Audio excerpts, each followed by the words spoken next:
Happy to tell you about a pretty fascinating podcast. It's about to come back.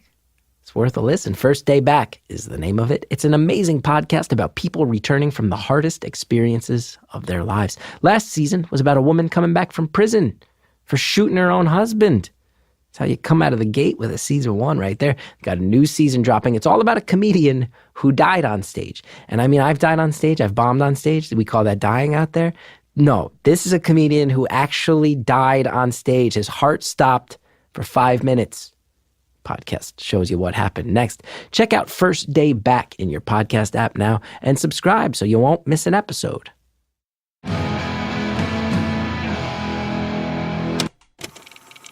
Hello to all my fellow cool cats. It's Beautiful Anonymous. 1 hour, 1 phone call, no names, no holds barred. I'd rather go one-on-one. I think it'll be more fun, and I'll get to know you, and you'll get to know me. Hi, everybody. It's Chris Gethard. Welcome to another episode of Beautiful Anonymous. About to hear a live episode. Happened in New York City. We were invited to be a part of something called Team Cocoa House. This was one of my heroes, Conan O'Brien, had organized the stage. Got to be a part of it. It's awesome. This is not a paid advertisement, but Conan, I'm just saying it because I'm a fan. Conan O'Brien Needs a Friend. It's a new podcast here on the Earwolf Stitcher Family podcast, and I've listened to every episode, and I'm obsessed with it, as I long have been with Conan. I've been lucky to meet the guy a few times. I'll talk to you more about the episode you're about to hear in a second. First, though, just wanted to do one quick thing. Last week, in the intro to the show, I said, hey, international listeners, go in the Facebook group, tell me where you're listening from. And there's a thread, and it exploded. It's got almost 900 comments. Here's just some of the things that jumped out. I didn't know we had anybody listening in Daegu, South Korea, or Hong Kong, or Cuernavaca, Mexico. So many people listening in Perth, Australia. Perth, Australia is weirdly the spiritual home of Beautiful Anonymous. It's Stuttgart, Germany, Maputo, Mozambique. People listening in Oman and Doha, Qatar, Wellington, New Zealand, Malta. We got people listening in the small island nation of Malta. It's amazing. Thank you guys all over the world for supporting this show. I cannot tell you how cool that is. Just at the end of the day, that's amazing. Thank you so much. To all you guys, I wish I could read that whole thread, but it would take forever. This live episode you're about to hear, I tell you, I really enjoyed it. Usually with the live episodes, we like to stick to more lighthearted topics. It was a real challenge as a performer, but also such a cool call. It's a mom who's raising a child. And the child is figuring out who they are. And ultimately, I think this is a call about a parent who has decided, I'm going to do whatever it takes to make sure my kid has a good life and the life they want. It's pretty inspiring, and it's pretty amazing that it happened in front of a live crowd.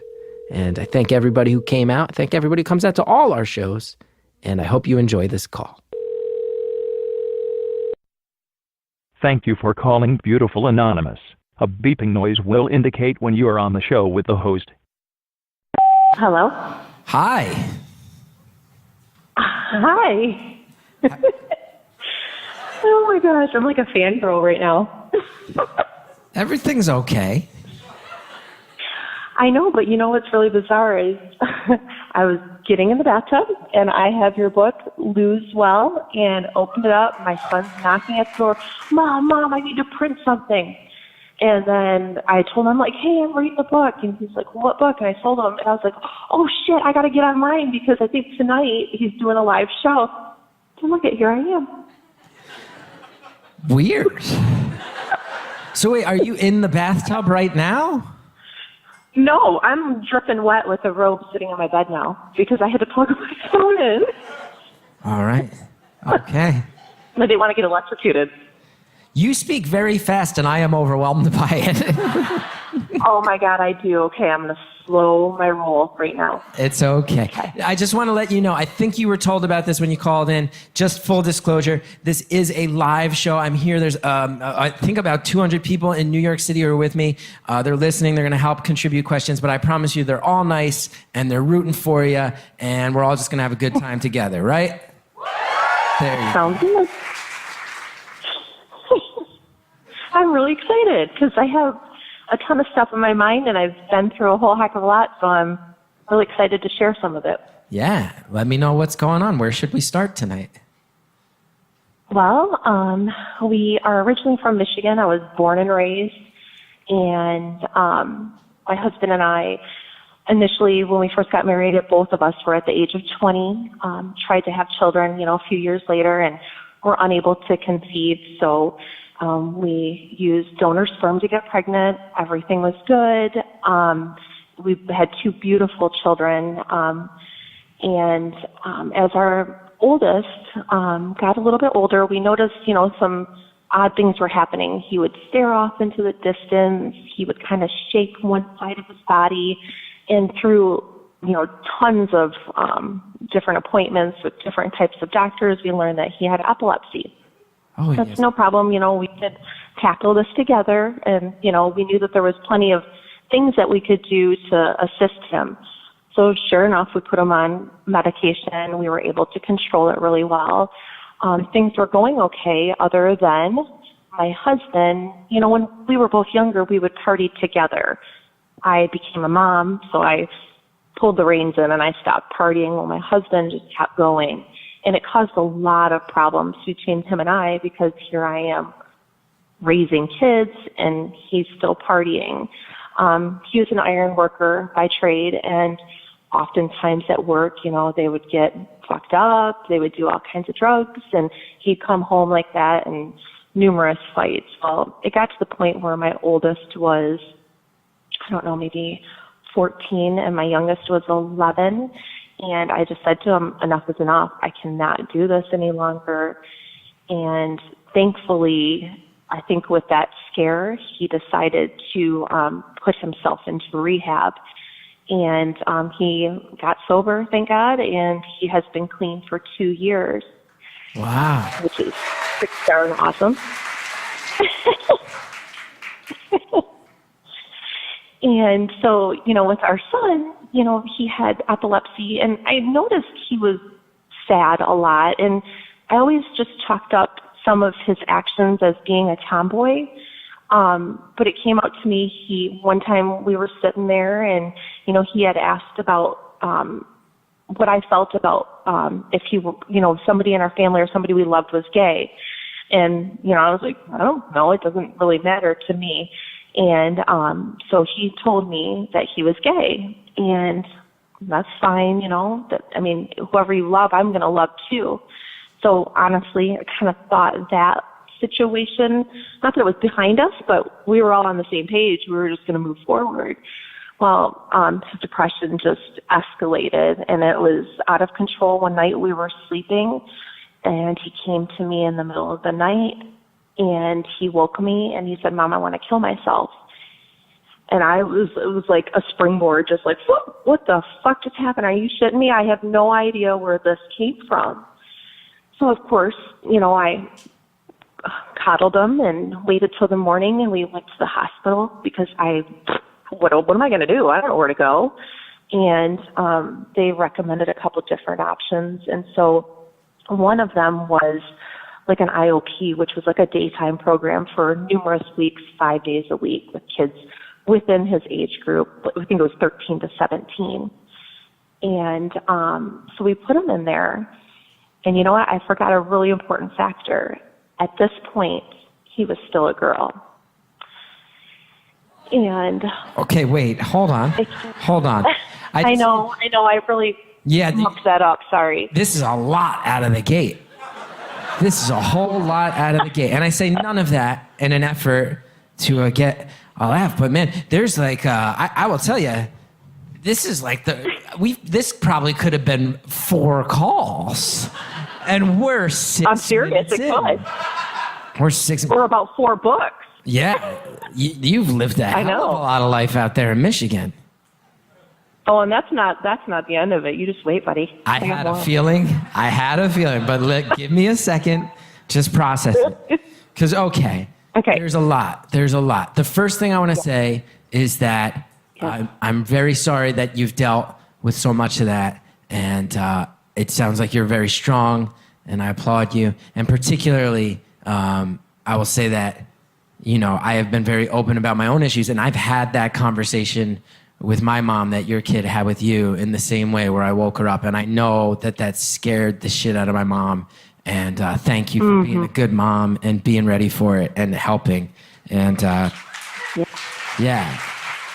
You have no other choice. You love them, so that's that. That's not easy. So you said you just dropped that. I know. While all this was happening, your son was a girl, and at this point, that is not the case. Well, you know what it is because I've become so comfortable with who he is now that I don't second guess it at all. And so, sorry for the rest of y'all that don't know him, but he was born a girl. And I guess that kind of goes back to the part where I had said, he was a tomboy growing up and didn't think much of it, I had he loves blue. I had flagged that you said tomboy, and I'll tell you, in my head, I was like, that's not what tomboy means. And turns out, yet again, I'm the asshole. Look at that. Yet again. Now, yeah, I mean, every time we go to McDonald's, it was like, do you want the Barbie doll or, I don't know, the Lego toy, and definitely the blue Lego toy. But that didn't really matter to me. You love Thomas the Train, so what? I mean, little girls can love Thomas the Train. So when the gay issue came up, that's what I was thinking. I'm just thinking, well, maybe he's just a more masculine woman. And so what? I mean, teach their own. Do what you got to do and dress the way you want to dress, act the way you want to act. I still love you. But then when we put him in that program is when the truth came out. Yeah. And, so thank God for the program to some degree. Let me ask you something, just on a basic level. And I'm not trying to just distill this down to a bullet point, and I'm not trying to put a bow on it, because I'm sure for everybody involved, there's a lot to wrap your head around, and I'm sure that doesn't go away quickly. On a basic level, you went from having a child who is suicidal. Is your child happier now living this truth? Is that less of an issue? Oh, heck yeah. There is no issue with him feeling completely content with who he is. It's just, unfortunately, some people in our society are assholes, and that's where the only problem lies within his life living as a guy. It's just people. Yeah, I kind of wish that was the end of the conversation, if I'm being honest, in a cultural sense. That's the thing, is when someone says, when you tell me that, I hope that's a thing people hear, because I know and I respect that it's a hard thing for people to understand. I think for a lot of us, this is a hard thing that only within the past generation has this become a public, a conversation as public as it is. But when you hear, there was a child that wanted to kill themselves, now they don't want to because they've embraced the fact that they're a different gender than they were born with. I feel like that end of conversation. It doesn't matter if you fucking understand it if a kid's not hurting themselves anymore. I wish that was the end of it for a lot of people. I know. And, and now that I look back in retrospect, I'm just like, that's why he hated when we would put pigtails in his hair, he would cry. Yeah. That's why, he would constantly want a super short haircut. And, me, traditionally, when he was born, I'm thinking, Barbies, pink dresses, woo, all this stuff. And so that's what I did with him, not knowing.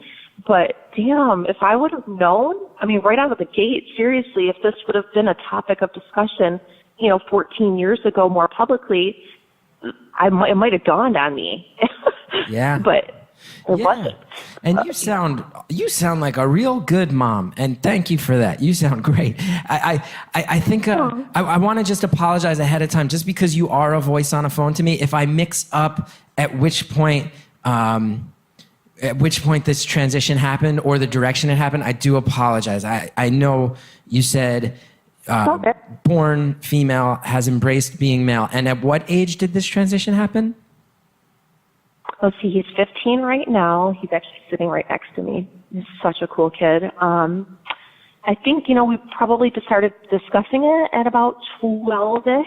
Wow. But like I had said, we were originally from Michigan, but a year and a half ago, we packed up our family and we headed south to Texas. We wanted a new life.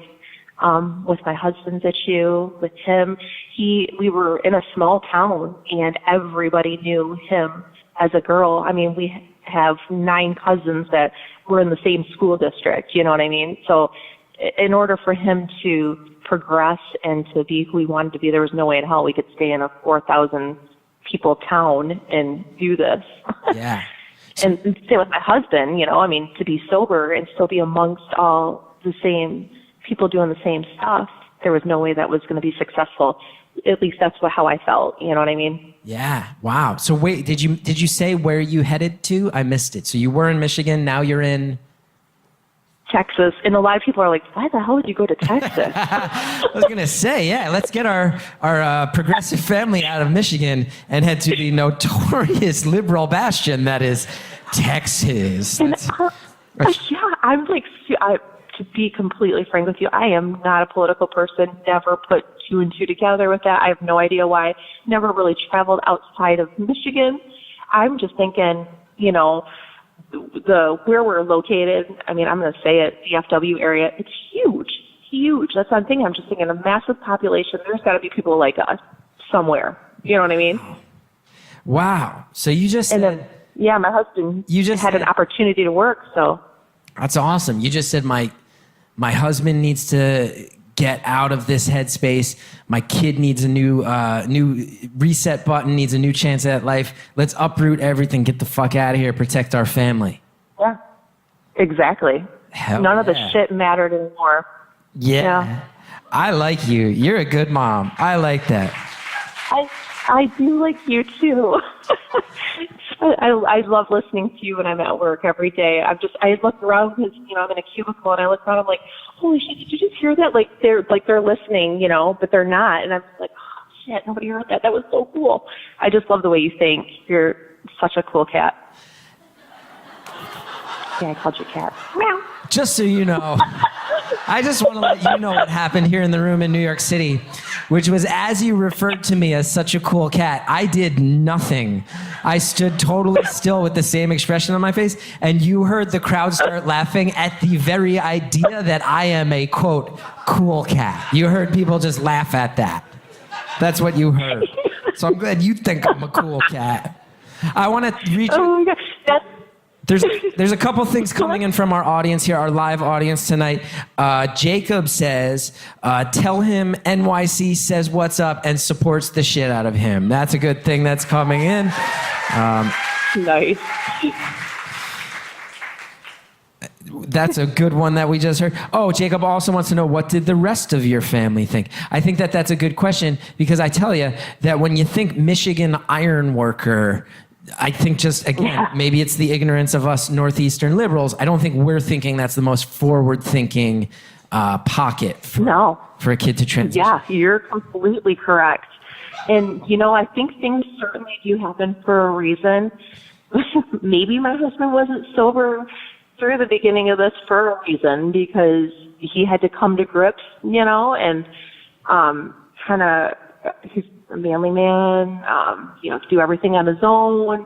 Definitely no part of him has any femininity at all. And so to kind of, you know, drop down a few pegs and be sincere and gentle and kind, going through his sobriety and going to meetings and getting real with people and connecting and all that kind of stuff, I really think that is what got him to a place where he is right now, which is love and compassion. And sometimes I even think maybe even more than me. Like sometimes maybe if I don't stick up, he's like, why the hell didn't you say something?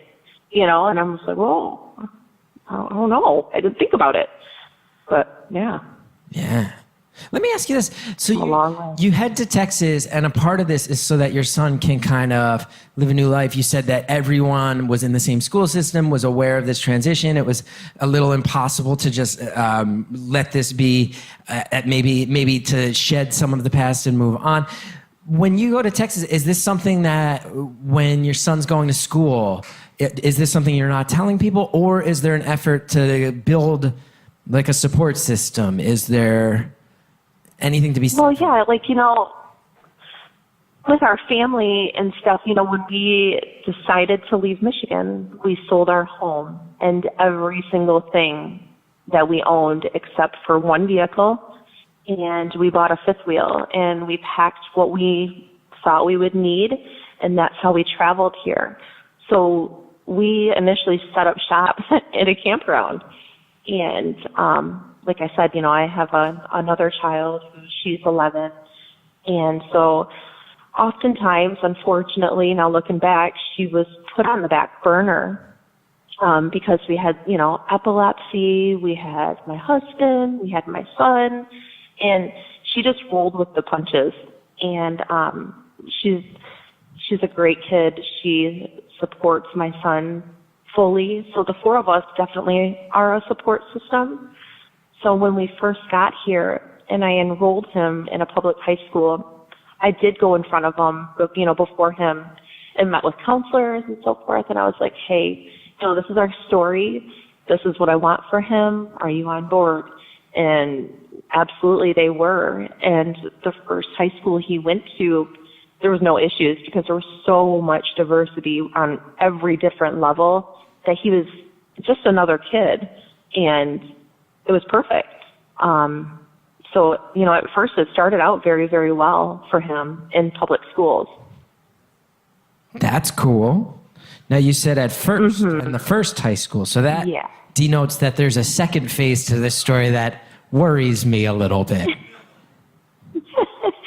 Well, yeah, when we moved there and we were in the fifth wheel, in the area that we were at, we had looked at different apartments, and, they had talked about this apartment being up and coming in a really cool area, family friendly, and they were building it. So I was like, sweet, this is us. And I put money down. We were waiting. They told us a deadline of October 15th to get to move in. So we're just hanging tight in the fifth wheel. October 15th rolls around, and the apartment's not ready. We've got a couple weeks, that we've got to kind of wait. Hey, no problem, whatever. They're going to put us in a hotel. And so my husband's truck got broken into. All of his work tools got stolen. There was nowhere for me to cook in this apartment or in this hotel. It was, it was just two beds and whatever. And so I would get one of those skillets, and I would put it in the bathroom, and I took a picture of myself because I thought it was pretty freaking hilarious, because I would sit on the toilet and I would cook in the skillet. It was pretty funny. I had to make it happen. Hold on. What would happen with the toilet? Say that one really slow. I want to make sure I got that. One of those, I don't know, not a hot plate, but a skillet you can cook on. You would put a hot plate on the toilet to cook? Yeah, so there was no room. There was not one other surface in the hotel room that could accommodate the hot plate?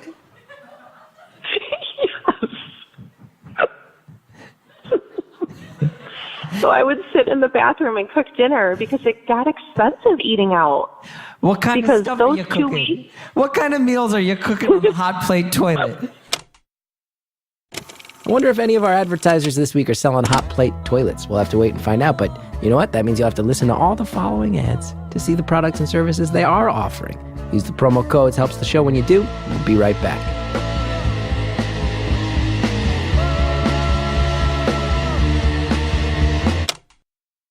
The Eero home Wi-Fi system brings you a fast, reliable connection in every room of the house because life's too short for bad Wi-Fi.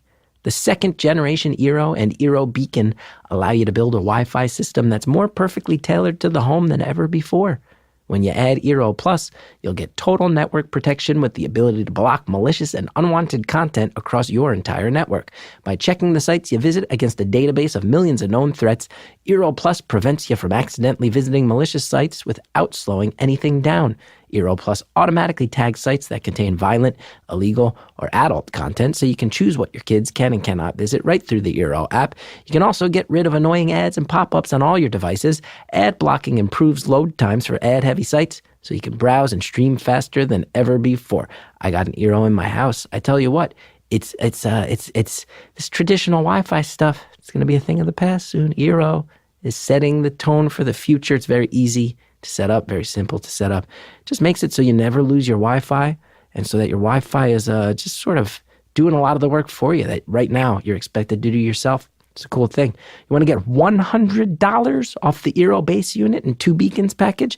That's $100 off. You get all that and a year of Eero Plus by visiting Eero.com/beautiful and entering code beautiful at checkout. That's EERO.com/beautiful and code beautiful at checkout. Thanks so much to all of our advertisers. Now let's get back to the phone call. What kind Because of stuff those are you 2 cooking? weeks- What kind of meals are you cooking on the hot plate toilet? Spaghetti. Spaghetti. So when you come out and your husband and your 2 kids are sitting in the hotel room and you come out with a big plate of spaghetti and that bright red sauce and you come traipsing out of the bathroom, is everybody like, oh, that looks good? Is that the reaction? Or are people like, yeah, we're not traditional. We're kind of you don't messed up. say. So yeah, that was normal. You don't say that you're not traditional. I don't buy it myself. The family that drops everything, moves to a campground to support their new family structure. Yeah, you're not traditional. But I think even non-traditional people don't always take it to toilet spaghetti. I think that's a whole level of non-traditional. Although Mark in the crowd does point out, sounds sort of like a New York City apartment. I wonder how much the rent was. It is true. I have had friends who have not had kitchens in their apartments they pay $2,000 for. Isn't that sick? Mm-hmm. Yeah. I don't know why any of us do it. I don't know.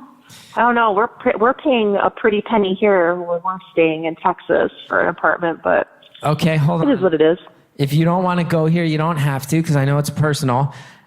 And when you say you're paying a pretty penny, how much are you paying and for what amount of space? And I believe you said the Dallas-Fort Worth area? Correct. Okay, so how many bedrooms we talking? Well, it's a 3-bedroom apartment. 3-bedroom apartment. How much is a pretty penny? How much does that go for in Dallas-Fort Worth? $2,500. Oh, $2,500 for a 3-bedroom.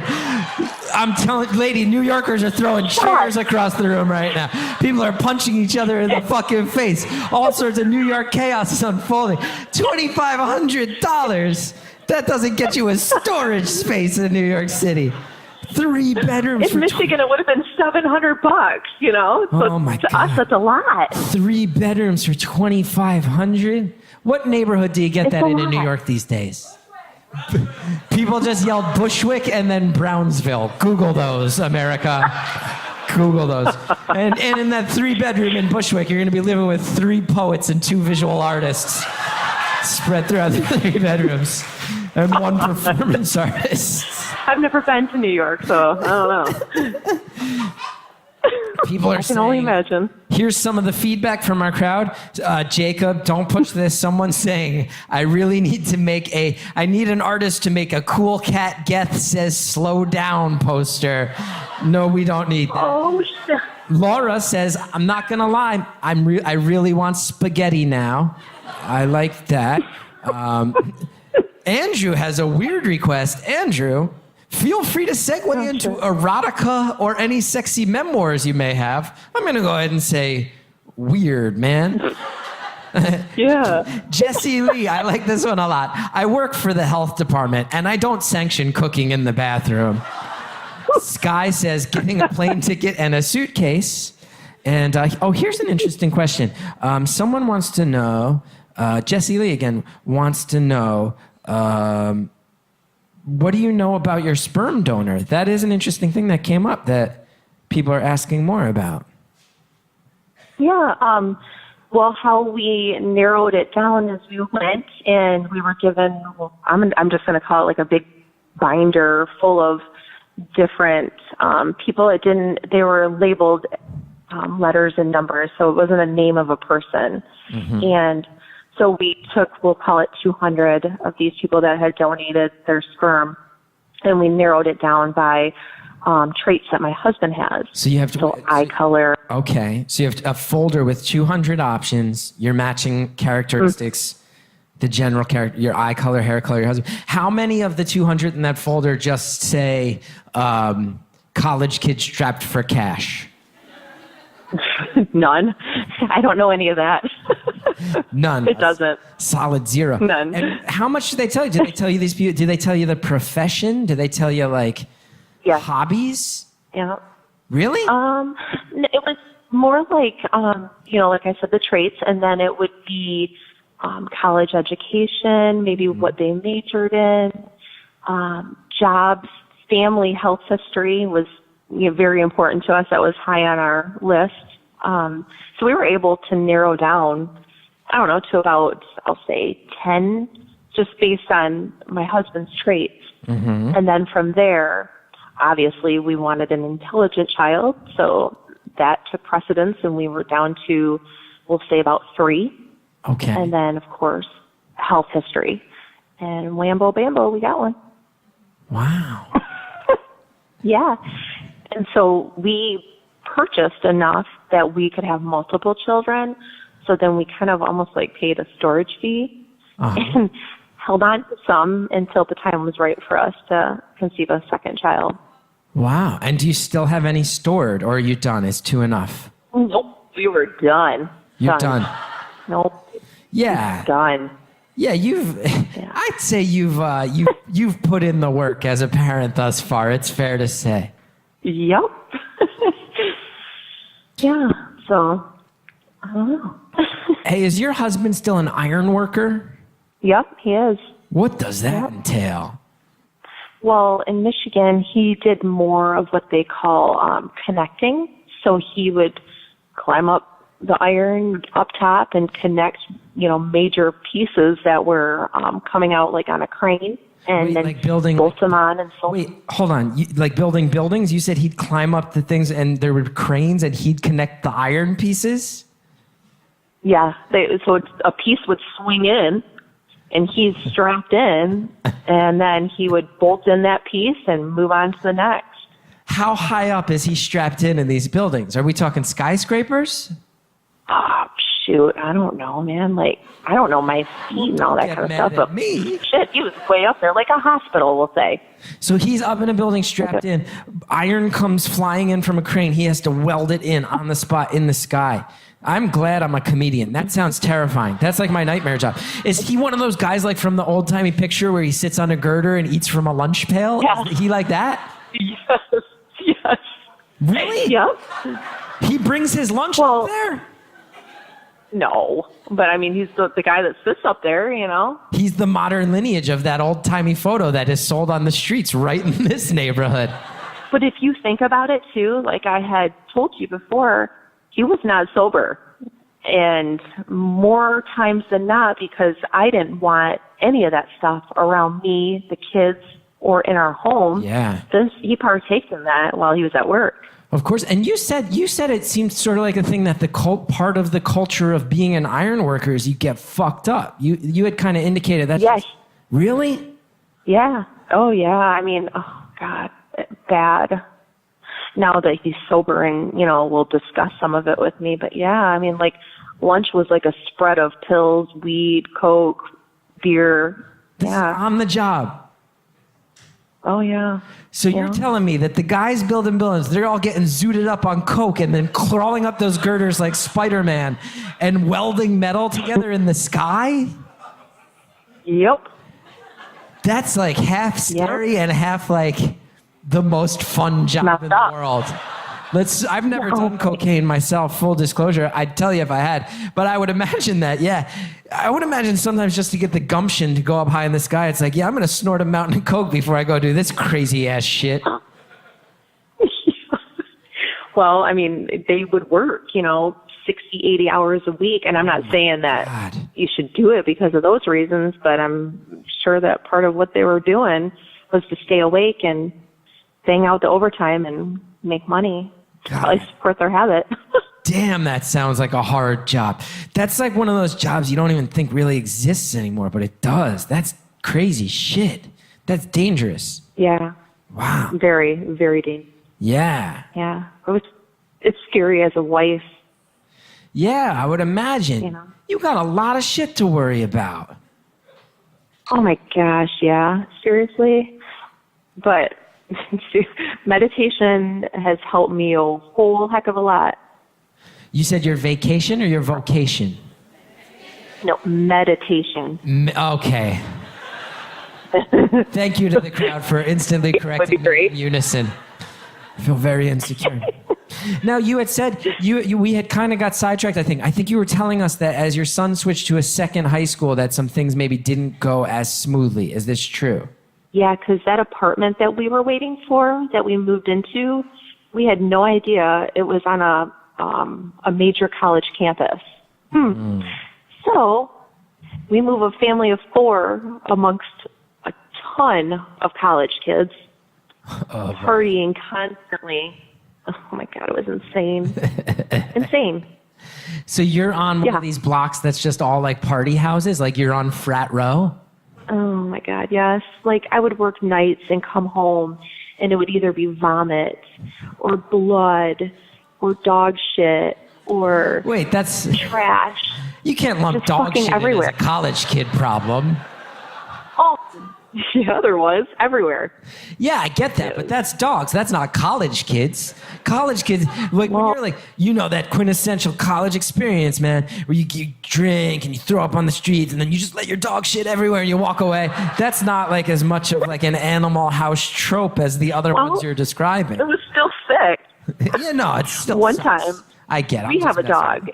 I'm just having fun. One time I took my littlest one out to take the dog out. So we go down multiple flights of stairs. We walk outside, and when we walk out here, we see a dildo laying in the road, and yeah. Oh, saying that in your sweet Michigan mom accent is a true joy. There's a dildo in the road. Can you say it one more time? There's a dildo in the fucking road.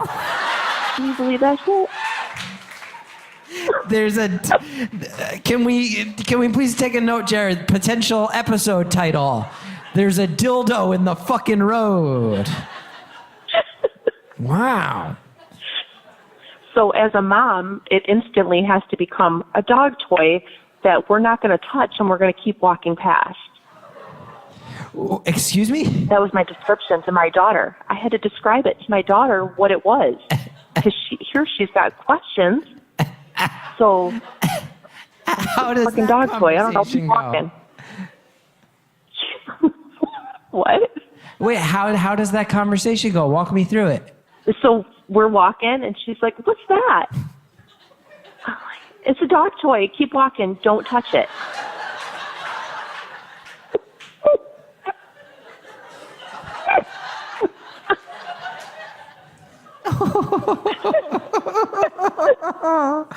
Oh, I like that. Oh, God. I just want you to go somewhere that is calm and peaceful and happy. That's what I want for you. Oh, my God. Dildos You ain't a in the kidding. road.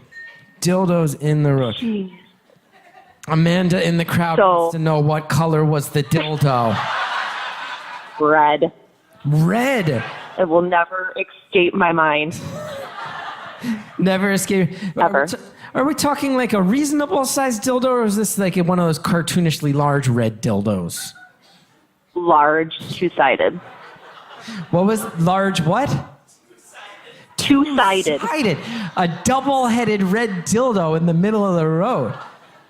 Yeah, that's a dog toy. Keep walking.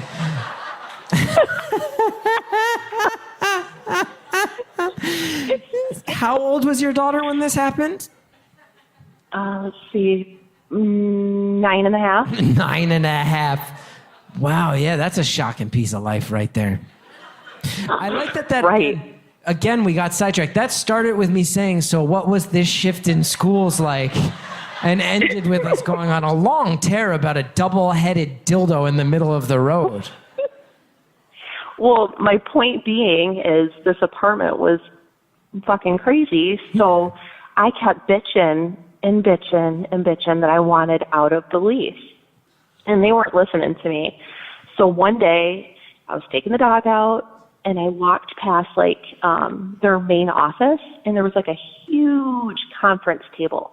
And I could tell because they were in suits and dresses that it was like a corporate meeting of some sort. And I had worked all night long, and this is super early in the morning. And I called my husband, and I was like, holy shit, there's a bunch of big wigs down at the office. I'm going to go fucking say something. He's like, do it. I was like, all right.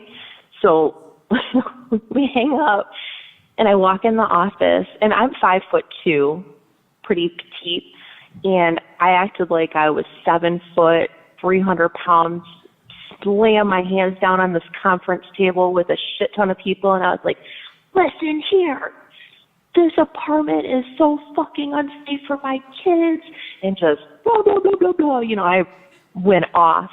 And he's like, ma'am, do you want to come in the office and speak? And I was like, hell yeah, I do. And I told him everything that was wrong with the apartment. So needless to say, they let us move out with no penalty. So, the laugh at the end. The laugh at the end. I like that. I like that you're like, I'm 5'2", and I found a dildo in the road. And I went in there and slammed my hands on the table and said, fuck off! Everybody fuck off! And then at the end you just go, hee hee hee. I like that. I like that. I think my years of frustration, I just let it rip. That's fair. Andrew in the crowd points out, I called him weird for wanting erotica, and then we did get a double-headed dildo story. Congrats, Andrew. You got... Yeah. No kidding. So we moved to a nicer community, which felt more like our hometown, but on a bigger scale. And so we enrolled the kids in that school district because we had heard it's good schools, good people, all this stuff. And to be honest with you, the school kind of has more of like, it's football, cheerleaders, jocks, and a lot of that. So he does struggle because there's not nearly as much diversity in this particular school. Right. I feel safe as a mom, honestly, because of the environment we live in versus where we were at before. But as far as making friends and stuff, it's definitely been more of a challenge. Right. So you moved from a very diverse school to something that's more like the traditional, like Friday Night Lights version of Texas that we hear about. Exactly. Yep. All right. And it works well for my youngest. She loves all that stuff. And so as a mom, sometimes you get torn. Yeah. Like, who am I doing the right thing for who? And, there's so many freaking decisions all the time. Well, it sounds to me, and I feel like this crowd agrees, that you're rolling with a whole lot of punches in some beautiful ways. We have some feedback from the crowd. Maddie says you should have slammed that dildo down on the table in that big meeting. I think that would have gone well. Oh, and Laura brings up something I think is really interesting. You mentioned at the top of the call that you used to party as well. Laura says, I'd love to hear a crazy story from the caller's young married days before kids. Sounds like there would be some good ones. Oh, shoot. You gotta leave the room. I have to tell my child to leave the room.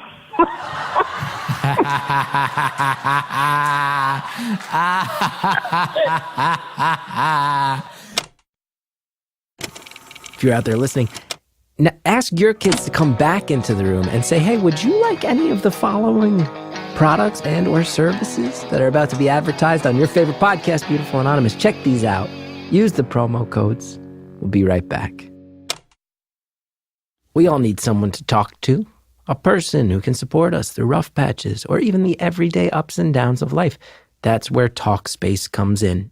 Talkspace online therapy makes taking care of your mental health more affordable and convenient than ever before. Simply provide your preferences and Talkspace will match with one of their 3,000 plus therapists the very same day. Send your therapists unlimited text, audio, picture, or video messages from anywhere at any time, and you'll hear back daily, 5 days per week.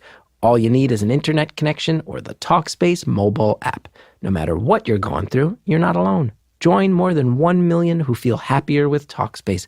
Look, everybody knows that I have been a very public advocate for mental health awareness, for taking care of yourself, for taking the actions that you need to make sure that you're safe and feeling okay. I don't believe in the stigma. I don't believe in the shame that surrounds all this stuff. And I think Talkspace is such an innovative way to help try to provide people treatment that feels comfortable to them and that's defined by their own terms. I think it's a cool thing. Talkspace has more than 3,000 licensed therapists who are experienced in addressing the challenges we all face. To match with your perfect therapist for a fraction of the price of traditional therapy, go to Talkspace.com/beautiful. Make sure to use the code BEAUTIFUL to get $45 off your first month and show your support for this show. That's beautiful at Talkspace.com/beautiful.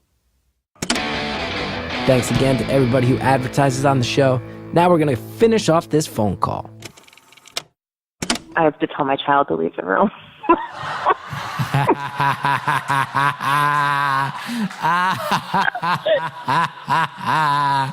So we got a kid. Because mom's a saint in his eyes. Mom's a saint, but we know the truth. We know the truth. Mom's got a past. Yeah. I don't know. I mean, God. I mean, in Michigan, you know, summertime hits and everybody goes canoeing because you can get out in the middle of a river and act like assholes and there's nobody around, no law enforcement. And so we did this every year with, I don't know, maybe 30 people. And, you know, we would get kinked. We would drink our asses off. I mean, I could put away beer that I never knew that I could put away. Like on a regular day, there's no way that I could consume that much. But canoeing, yeah, I put the hurting on beer. And then we would be, you know, smoking joints and all kinds of stuff. Well, I'd get so fucked up that when the canoes would be tied together, between two canoes, there was almost like a gap, like a V, we'll call it, you know, from the, do you understand what I'm saying? Uh-huh. Okay, so I would get in the water, and I was pretty limber. I was drunk. And so I would, like, I don't know, like flip upside down and kind of do like a handstand. And my bathing suit bottoms, you know, they'd be really far up my ass. And I don't know, I just acted like a fool. Or one time when we pulled over in the canoe and it was a muddy area, I covered myself head to toe in mud. And I was pretending like I was Sasquatch. And I was like, whoa, it just, I mean, crazy shit. We have it on video. That was pretty funny. You have the Sasquatch video. Now, yes. At what age do you show the kids that one? Never. Never. Is that a thing? I didn't know that was a thing. You say that like that's a thing in Michigan, huh? Let's all tie some canoes together and get fucked up. Oh, yeah. Yeah, it's a very big thing. Wow. Yeah. Jacob says... It's really good time. Some crowd feedback. That's Texas, baby. Clear eyes, full hearts, red dildos. There you go. There you go. Oh, people, Andrew wants to know, did you vote Beto or Cruz? Beto. The initial reaction from New York at the mention of the word Cruz was pretty pleasurable. You're right. I guess that's not so shocking with the life you've been living the past few years that you would support Beto O'Rourke. Hey, we've got about 17 minutes left. I've really loved talking to you. Where should we take this for the rest of the time? You always have so much to say. Well, you know, I feel like with my son, unfortunately, I feel so sorry for him, but he's very well endowed. And so having, large breasts is a dead giveaway, unfortunately. Wow. So he's ready to obviously get them babies off, but as a mom, I'm nervous. We do currently do testosterone injections. It's kind of like the first major step for him. And it did take us a little bit to decide if that was going to be something we wanted to do at 15. And there is no doubt in my mind. I mean, I'll be honest with you, Chris. I feel like sometimes, some people, it might not be a forever thing for them to be transgender. I don't want to say anything nasty about anybody because everybody's feelings are so valid. But I know 100% this is how he feels. Unfortunately, he got dealt a little bit of a shitty card to begin with, but I want him to flourish. That kid is so fucking smart and so beautiful, so kind and so loving. So I'm willing to do almost anything, but that part to me feels really scary. Yeah. It's like it's a major surgery, you know? Yeah. Yeah. I have a friend of mine just got their top surgery. I believe that's the phrase, right? Yeah. And yeah, that's correct. Yeah. And they've been posting on Instagram.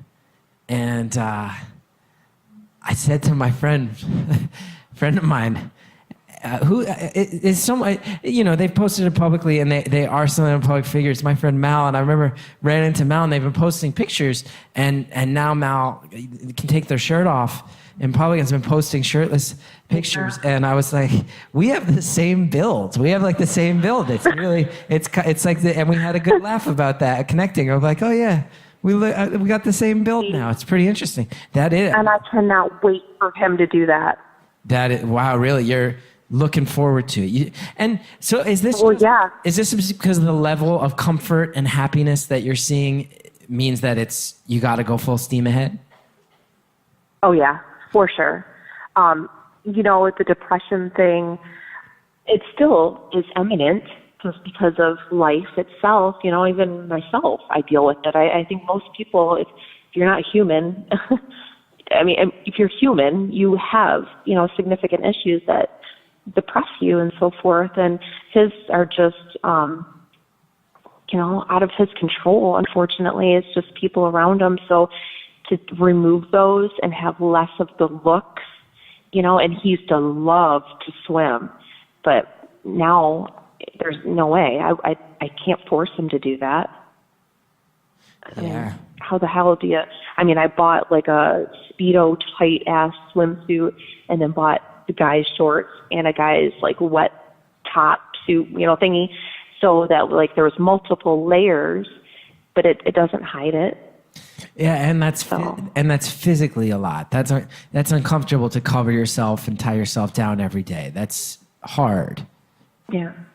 Like today my husband's a big guy and he wore his MSU sweatshirt to school, and it was like, man, you really aren't a double XL, but I get why he's doing it.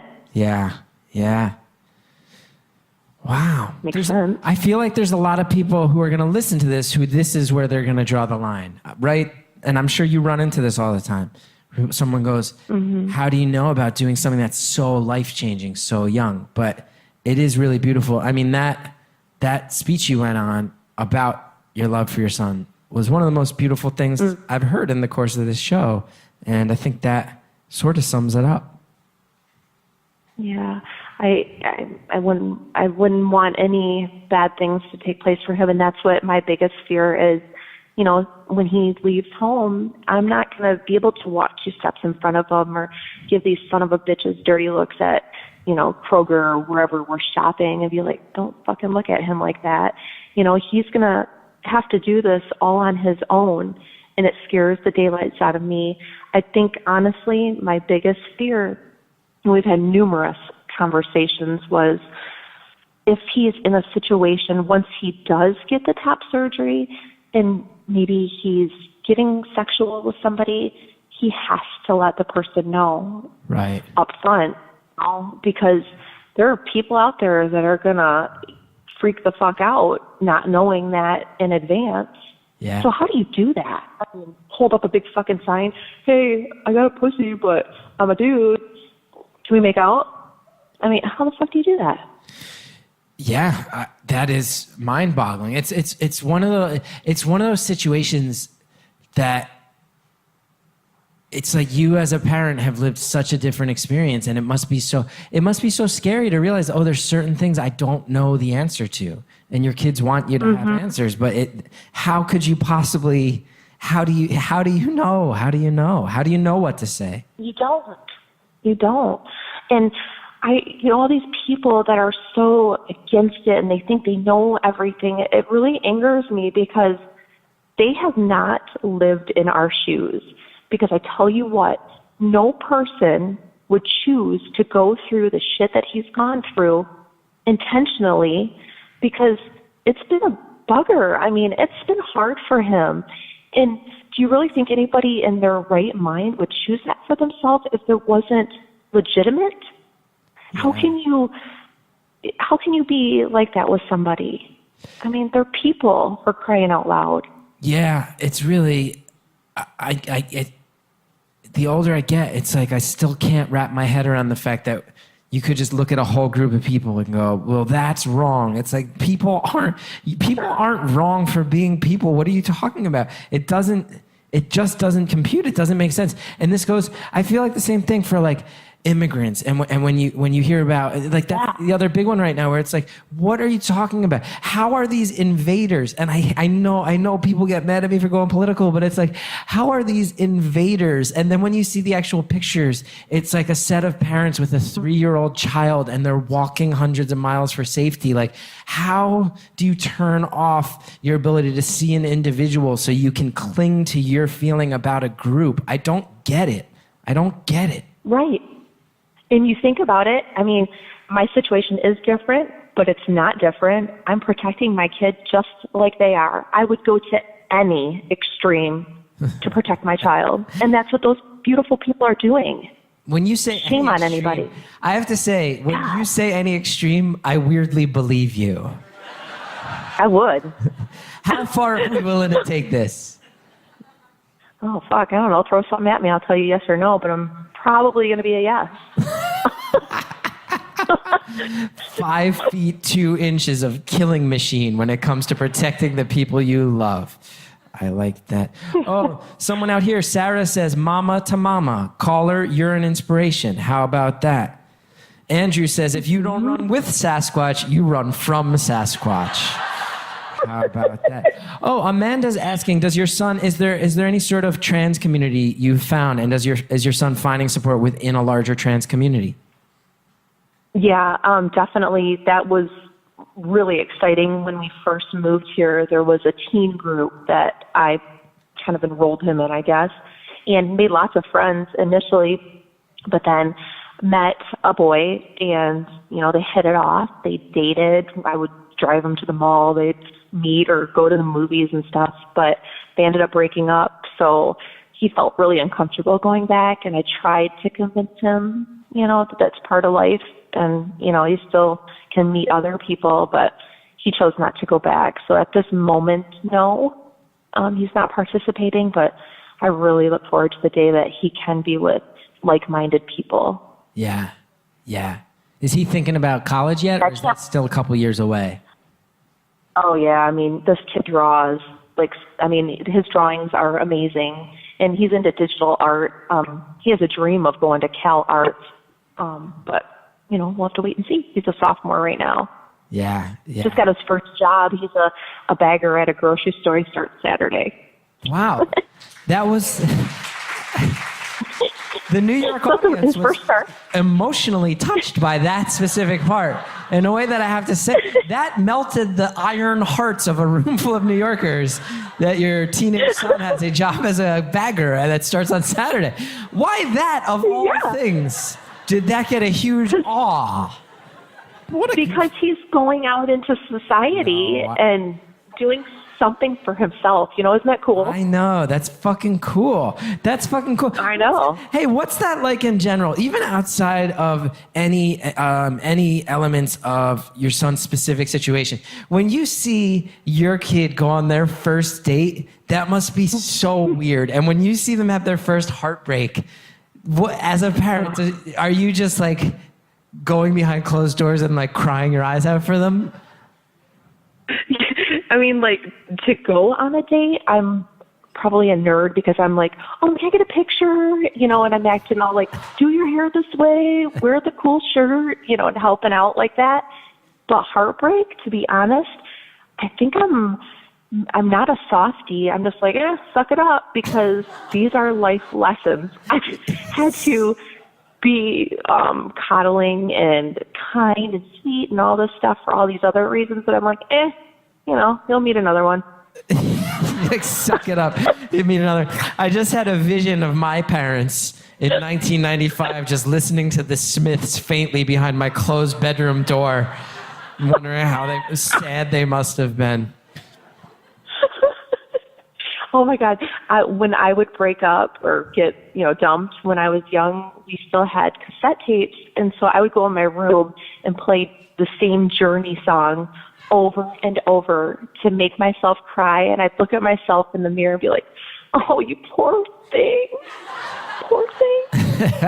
You would induce crying so you could then feel bad for yourself in a mirror. What Journey song? God, I can't even remember. If you said it, I would know. I don't know. It wasn't Don't Stop Believing, right? Because that you would know that. No. The crowd is now shouting the names of different Journey songs. I do like knowing that there's some Journey song you've forgotten, but someday if you just have the radio on in your car and it comes on, you'll just instinctivally break down in tears and your kids will be like, what the fuck is going on? What is going on? You're the strongest person we know. Why are you crying? And you're just going to be like, Steve Perry. Steve Perry. Yeah, it'll go from in my car like Limp Bizkit to Journey to Madonna out to Limp Bizkit to Korn. Anything like that, yeah. Big Limp Bizkit fan. It's not like huge, but yeah, I know good music. 5'2" mother of two from Michigan, rocking out to some Fred. Red Hot Chili Peppers is my favorite. Red Hot Chili Peppers. That I buy that on. I like it. I would have loved it if you were like, yeah, I'm all about the nookie. I'm all about the nookie. With that cookie, shove it up your All right. People now just suggesting the song "In Loving Arms," a popular suggestion. I do miss those cassette days. That sounds what? That sounded right. That "In Loving Arms." Would you know it if you heard it? Oh yeah, I probably would cry. Is there anyone in this crowd who knows the lyrics to the song "In Loving Arms"? Is there anyone willing to come and sing it on a microphone? I do not know it. I've never heard this song. We've got some people clapping. If you're clapping, come forward. Hey, there's a second microphone. I made fun of it when I got up here, but it looks like it was here for a reason the whole time. Is there anyone willing to come and sing "In Loving Arms" by? Oh, someone. Are you coming forward? Oh no, that's a photographer trying to get the shot. A photographer rushing forward to get the shot. Is there anyone in this crowd? This is people's friends now egging on. Caller, do you need this in your life? Yeah, like desperately. Do one thing for me, please. Desperately. This caller, this beautiful mother who picked up everything, uprooted everything to protect her son, to protect her husband, needs someone in this crowd to sing "In Loving Arms" by Journey. I would do it myself, but to my knowledge, I have never heard the song. Is there anyone in this crowd willing to get up here and blow our minds by saying no one is taking the bait, caller? Not one person. Thanks. Thanks a lot. Thanks. Look at that. 2 minutes and 45 seconds of me and you just being united together in our icy, because people clapped. That's the thing that gets me mad, is people do know it. They're just choosing not to be a part of it. For sure. I don't blame them, actually. Yeah. Oh. And I thought about numerous times, because I'll jump on the computer and I'll just start jotting down like things, that I've been through and he's been through, we've all been through. And I will compile all these thoughts and, there's something nagging at me that I need to do something more to help other kids, because I hear the statistics all the time. I couldn't tell you the numbers by no means, but we lose a lot of children because of their depression, and they can't come out to their families, or they're living on the streets because people don't accept them. And it needs to change. We need to love everyone, period. I am with you on that. I know. And, yeah. I will echo you and say I believe everything you just said is 1,000% true. I will also say on my end, not to bring up my own stuff or to make it about me in any way, but you mentioned at the top of the call, and I just want to say, if you are someone who's out there and you are depressed, wake someone up. I woke my mom up. Your son woke you up. Wake someone up and tell them what's going on, because people want to help more than you know. And it was a little jarring for me to hear that story from your end, because like I said, I was on the other side of it, and that brought me back. I'm glad you woke her up. We got someone who says Open Arms. It's actually called Open Arms. Update. The song is called Open Arms. That was it? That's what it song. is. Many We got tears Open shed to that Arms. song. And Carly is asking, Jacob says, Open Arms. Is there anyone who is willing to sing Open Arms by Journey? We have 42 seconds left and no one's saying the bait. It would be the most amazing ending to this episode ever. And instead, what we'll have is me awkwardly begging for it to a complete non-conclusion. We also have Jesse who says, Fred Durst told 14-year-old me that my teeth were fucked up. Fuck Limp Bizkit. Another stunning contribution from our crowd. Caller, we've got 20 seconds left. I love what you just said. I'm with you. Do not judge people for who they are, who they want to be, especially kids. I'm just going to go on record and say, if you are someone who judges a child, fuck off. That's Fuck off. it's an official statement that I will stand by. 3, 2, 1. Caller, you're the best. I love you. I love you. Bye. Wow. Sorry, Sally. Sorry, Aunt Karen. I know I promised I'd use the F word less in 2019. Those were recorded before I made that promise. Thank you so much to everybody for listening. Thank you, caller, for calling. Thanks for everybody who came out to the Team Coco house, and thanks to Team Coco for having me. Super cool. Thanks to Jared O'Connell. Jared stepped up at that show. That was heavy lifting, but Jared got the job done. Thank you to Harry Nelson. Thank you to Justin Linville. Thank you to Shellshag for the music. ChrisGeth.com if you want to know when I'm out on the road. Also, go to Apple Podcasts, rate, review, subscribe this show. It helps when you do. Thanks so much. See you next time. Kiss me face to face.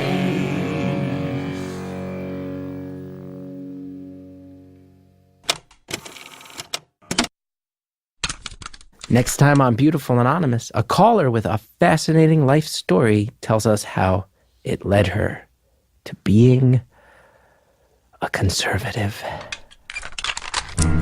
For me, I think I am more in the group that is considered, in the best of terms, compassionate conservatives, compromising conservatives, people who are much more along the lines of like a John McCain, Lisa Murkowski, Susan Collins, like that group of people. I definitely align myself with them. But I think a lot of people who see themselves as liberals could relate to my story because I was a teen mom. I probably have debunked every single statistic that you could have in your life based upon where I came from. It's kind of miraculous that I'm even here. That's next time on Beautiful Anonymous. Want to hear Earwolf pilots before anybody else? We made a podcast feed just for you. Earwolf Presents is full of great stuff, like preview episodes for upcoming shows, peeks behind the paywall, and pilots for podcasts that haven't even been made yet. It's like getting to listen in behind the scenes here at Earwolf. Starting January 21st, Earwolf Presents will have a bunch of new pilots for you, like Edgar Montplaisir's The Wokest. Catch conversations between the wokest man in the world and comedians like Reza Lachea. Also, hear upcoming pilots The Florida Cast. Wow, you're Native American too? This Week in Sports and Carl Alarm all throughout the month. Let us know what you think of them with hashtag Earwolf Presents. Subscribe to Earwolf Presents to hear more great episodes from around the network and behind the paywall, like an episode of Drew Tarver's Strictly Business with Derek Contrera, or Act 1 of Matt Besser's punk musical Stolen Idea. Just search for Earwolf Presents in your podcast app and subscribe so you don't miss an update.